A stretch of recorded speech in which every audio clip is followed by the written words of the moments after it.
Assalamualaikum warahmatullahi wabarakatuh. Selamat siang Pak Rain dan teman-teman. Perkenalkan, saya Salma Pratiwi dan teman saya Amara Nurul Sifa. Kami akan membahas Gabriel Marcel tentang pandangan manusia. Manusia dalam pandangan Gabriel Marcel. Gabriel Marcel hidup pada tahun 1889 sampai 1973. Ia adalah seorang filsuf dan dramawan Prancis yang dikenal karena kontribusinya terhadap eksistensialisme Kristen.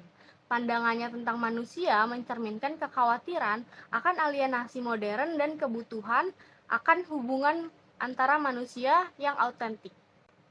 Berikut adalah beberapa aspek kunci dari pandangan Gabriel Marcel tentang manusia. Yang pertama, pentingnya pengalaman pribadi.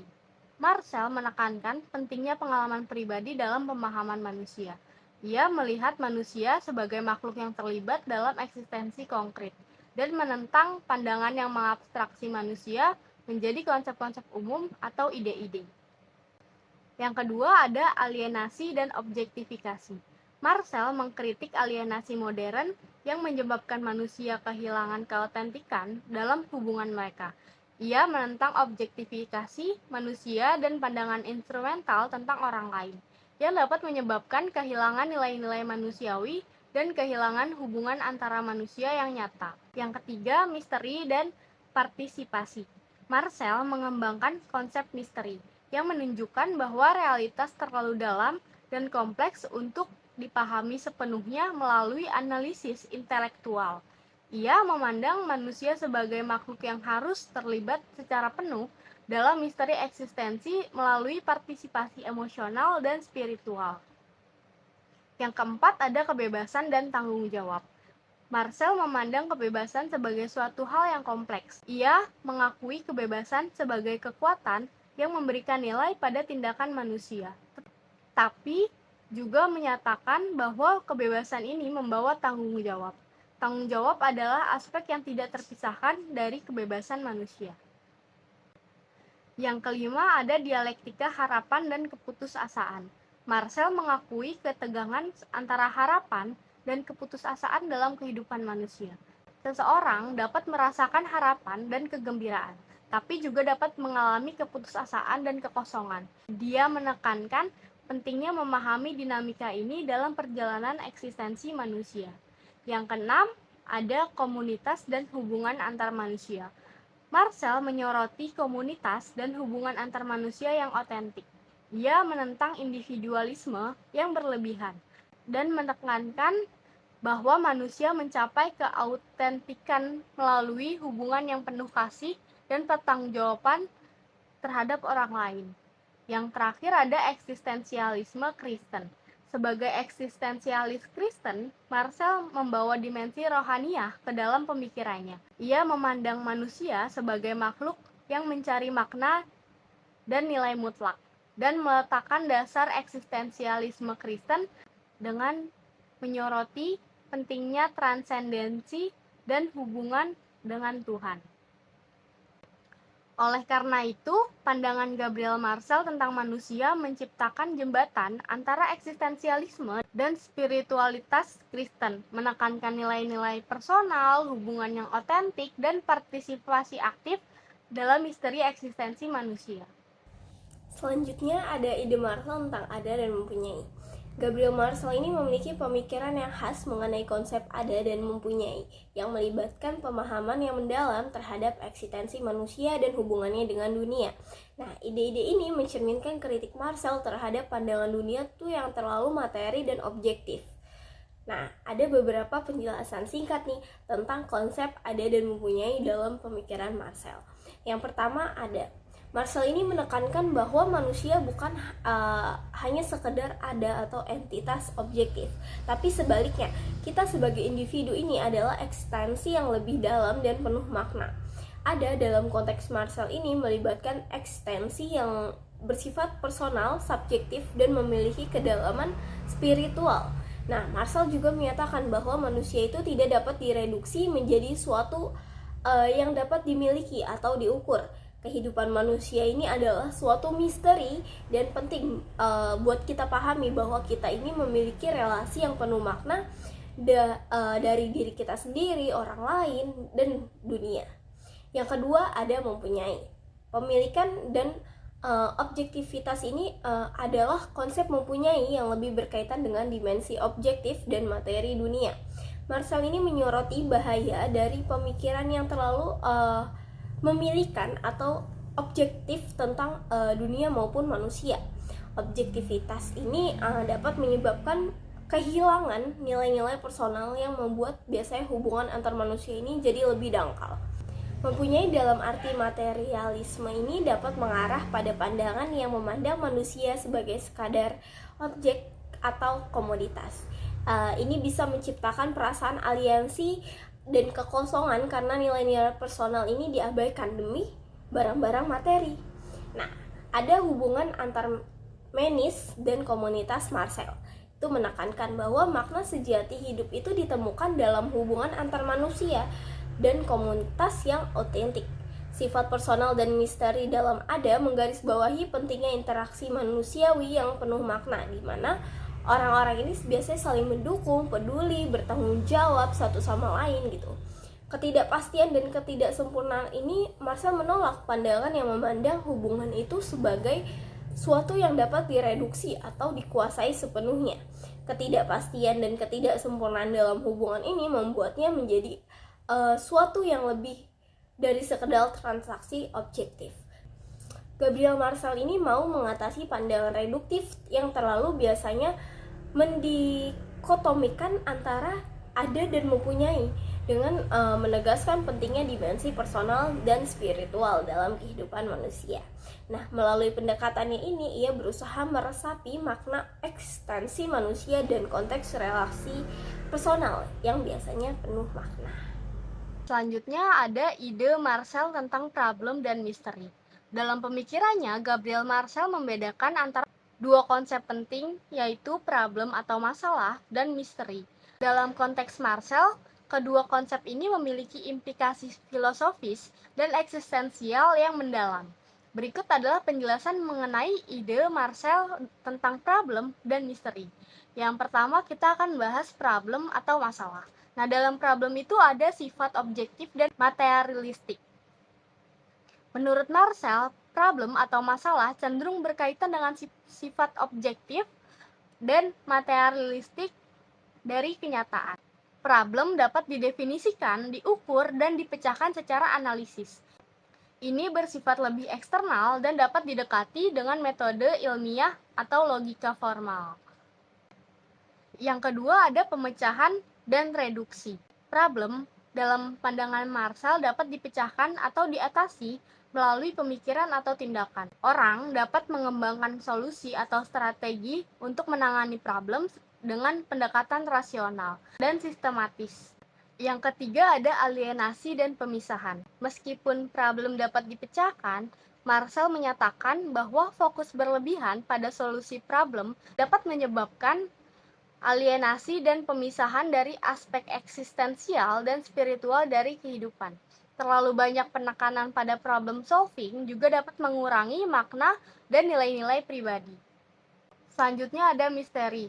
Pada misteri ada dimensi personal dan spiritual. Misteri dalam pemikiran Marcel melibatkan dimensi yang lebih dalam dan tidak dapat direduksi menjadi kategori atau solusi yang konkret. Ini adalah sifat eksistensial, spiritual, dan personal yang melekat dalam pengalaman manusia. Misteri tidak dapat diukur atau diatasi melalui analisis formal. Yang kedua ada pertanyaan tanpa jawaban tertentu. Misteri mencakup pertanyaan-pertanyaan eksistensial yang tidak memiliki jawaban yang pasti atau solusi yang jelas. Nah, ini mencerminkan kompleksitas dan ketidakpastian dalam hidup manusia. Misteri melibatkan aspek-aspek kehidupan yang lebih dalam dan terkadang tidak dapat diungkapkan dengan kata-kata. Yang ketiga ada pertalian dan partisipasi. Misteri membutuhkan pertalian dan partisipasi aktif dari individu. Melalui keterlibatan emosional, spiritual, dan pribadi, seseorang dapat memahami dan mengalami makna sejati misteri. Ini melibatkan ketertarikan personal yang mendalam dan keterlibatan eksistensial. Nah, Yang terakhir ada keberadaan sebagai misteri. Manusia sendiri menurut Marcel adalah misteri. Keberadaan manusia tidak dapat direduksi menjadi serangkaian problem yang dapat dipecahkan, tapi melibatkan dimensi spiritual dan eksistensial yang mengandung misteri. Oleh karena itu, Gabriel Marcel menekankan bahwa keseimbangan antara mengatasi problem dan memahami misteri adalah penting untuk pemahaman yang utuh tentang kehidupan. Terlalu banyak fokus pada problem solving juga dapat mengabaikan dimensi eksistensial dan spiritual yang melibatkan pertanyaan-pertanyaan dan makna-makna yang lebih dalam kehidupan manusia.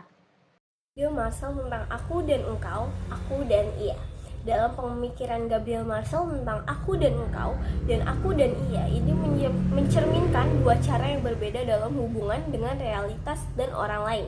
Nah, ide-ide ini memperlihatkan perbedaan antara hubungan personal dan eksistensial dengan individu atau objek yang lebih terbatas dan objektif. Nah, yang pertama, aku dan engkau. Hubungan aku dan engkau ini mengacu pada hubungan personal dan misterius antara individu. Biasanya ini melibatkan pengakuan penuh akan ekstensi dan nilai unik dari individu lain sebagai engkau. Hubungan ini menciptakan kedalaman dan ketertarikan personal yang melebihi aspek-aspek objektif atau materialistik. Nah, hubungan ini menciptakan kedalaman dan ketertarikan personal yang melebihi aspek-aspek objektif dan materialistik. Nah, dalam aku dan engkau itu memperlakukan satu sama lain sebagai subjek yang penuh makna, bukan sebagai subjek atau alat untuk mencapai tujuan tertentu. Nah, hubungan ini membutuhkan keterbukaan, pertalian pribadi, dan partisipasi emosional yang lebih mendalam. Nah, melalui aku dan engkau itu menyoroti partisipasi individu dalam misteri hubungan personal. Nah, biasanya ini mencakup ketertarikan, kepedulian, dan penerimaan yang menyeluruh terhadap keberadaan dan nilai unik dari individu itu. Nah, yang kedua ada aku dan ia.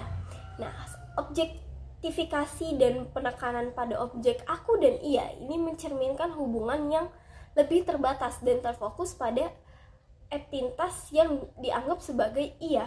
Ini bisa mencakup objek material, ide, atau entitas lain yang diperlakukan sebagai suatu yang dapat diukur, dianalisis, atau dimiliki. Nah, ketidakberdayaan aliansi dalam hubungan aku dan ia ini ada kecenderungan untuk memperlakukan objek atau individu lain sebagai alat atau benda tanpa mempertimbangkan dimensi personal atau misterius. Nah, ini dapat menyebabkan ketidakberdayaan dan aliansi karena nilai pribadi dan eksistensial individu ini diabaikan. Nah, hubungan aku dan ia mungkin lebih terkait dengan pemahaman dan manipulasi objek atau individu lain sesuai dengan kebutuhan atau tujuan pribadi. Nah, hal ini menyebabkan kurangnya penghargaan terhadap komplektivitas dan kedalaman hubungan manusiawi. Nah, Gabriel Marcel ini menyoroti pentingnya hubungan personal dan partisipasi dalam misteri keberadaan manusia melalui aku dan engkau. Dalam hubungan ini, individu mengalami pertalian pribadi dan menghargai satu sama lain. Tapi sebaliknya, kalau aku dan ia itu mencerminkan resiko objektivitas dan aliansi ketika individu atau objek diperlakukan terutama sebagai alat atau sumber kepuasan pribadi. Selanjutnya kita akan bahas konsep intersubjektif dalam pandangan Gabriel Marcel. Nah, dalam pandangan Gabriel Marcel, konsep intersubjektif ini menekankan pentingnya hubungan antar manusia atau hubungan subjek-subjek dalam pengalaman eksistensial dan spiritual. Marcel memperkenalkan konsep ini untuk menyoroti keunikan dan kompleksitas dari hubungan personal antar individu. Nah, ada beberapa konsep intersubjektif dalam pemikiran Marcel. Yang pertama, ketertarikan dan pertalian personal. Konsep intersubjektif menekankan bahwa hubungan antar manusia melibatkan ketertarikan antara personal dan pertalian yang bersifat lebih dalam daripada sekadar interaksi objektif atau transaksi. Nah, ini melibatkan pengalaman pertemuan dua subjek yang memiliki nilai eksistensial masing-masing. Yang kedua ada pertemuan dua subjek. Nah, dalam hubungan intersubjektif, Masing-masing individu ini diakui sebagai subjek yang unik dan berbeda, bukan sebagai objek atau alat untuk mencapai tujuan tertentu. Nah, ini melibatkan pertemuan dua keberadaan yang mengakui dan menghormati eksistensi satu sama lain. Yang ketiga ada partisipasi aktif. Konsep ini menekankan partisipasi aktif dalam hubungan antar manusia. Individu terlibat secara emosional, spiritual, dan pribadi dalam pertemuan intersubjektif. Nah, ini melibatkan keterbukaan terhadap pengalaman satu sama lain dan keterlibatan dalam dinamika hubungan. Keempat, ada autentik. Dalam hubungan intersubjektif, komunikasi bukan hanya sebagai pertukaran informasi, tapi juga ekspresi nilai-nilai personal, emosi, makna yang mendalam. Nah, komunikasi autentik ini menjadi sarana untuk memahami dan meresapi pengalaman satu sama lain. Yang kelima, ada keterlibatan misteri. Nah, di konsep ini mencakup keterlibatan dalam misteri hubungan antar manusia. Marcel juga menekankan bahwa setiap individu adalah misteri yang tidak dapat sepenuhnya dipahami, dan dalam hubungan intersubjektif, seseorang terlibat dalam upaya untuk memahami dan menghormati misteri eksistensi satu sama lain. Nah, yang keenam ada hubungan dengan nilai-nilai spiritual dalam perspektif Marcel. Nah, hubungan intersubjektif memiliki dimensi spiritual. Nilai-nilai spiritual ini seperti kepercayaan, tanggung jawab, kasih sayang juga menjadi bagian integral dari interaksi antara manusia. Nah, hubungan intersubjektif ini melibatkan pertumbuhan spiritual bersama. Yang ketujuh, ada alienasi dan pengurangan nilai personal. Nah, Marcel ini mengingatkan tentang resiko alienasi dan pengurangan nilai personal dalam hubungan antar manusia. Yang ketujuh, ada alienasi dan pengurangan nilai personal. Marcel mengingatkan tentang resiko alienasi dan pengurangan nilai personal dalam hubungan antar manusia jika subjek dianggap sebagai objek atau jika hubungan dikurangi menjadi pertukaran transaksional belaka. Nah, dengan menekankan konsep intersubjektif, Gabriel Marcel ini berusaha membawa penghargaan dan kehangatan ke dalam hubungan antar manusia dan menghindari reduksi objektif dan memperkuat nilai-nilai personal dan spiritual dalam pengalaman hidup bersama. Sekian dari kami, kurang lebihnya mohon maaf. Wassalamualaikum warahmatullahi wabarakatuh. Terima kasih.